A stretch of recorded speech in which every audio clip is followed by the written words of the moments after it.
So here is the tea. So I bought a Shiseido hair straightening in Amazon to straighten my hair since it is so frizzy. After I did my Brazilian treatment, I really thought that it's going to help me with my hair after I perm it permanently. And then so here it is. That's my hair after yesterday's hair process. It's my DIY.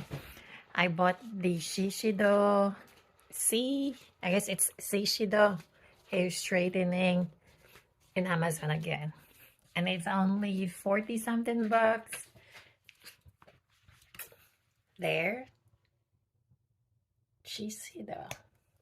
This is step one. Step one is to make your hair more straight. And then step two is this neutralizer.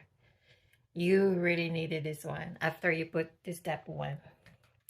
Yeah, and look at my hair. It's shiny as ever. It's really good. And yeah, I'm going to attach my picture before I did this Shiseido thing on my hair. And yeah, it's DIY. It's really good. It's really pretty. Thank you.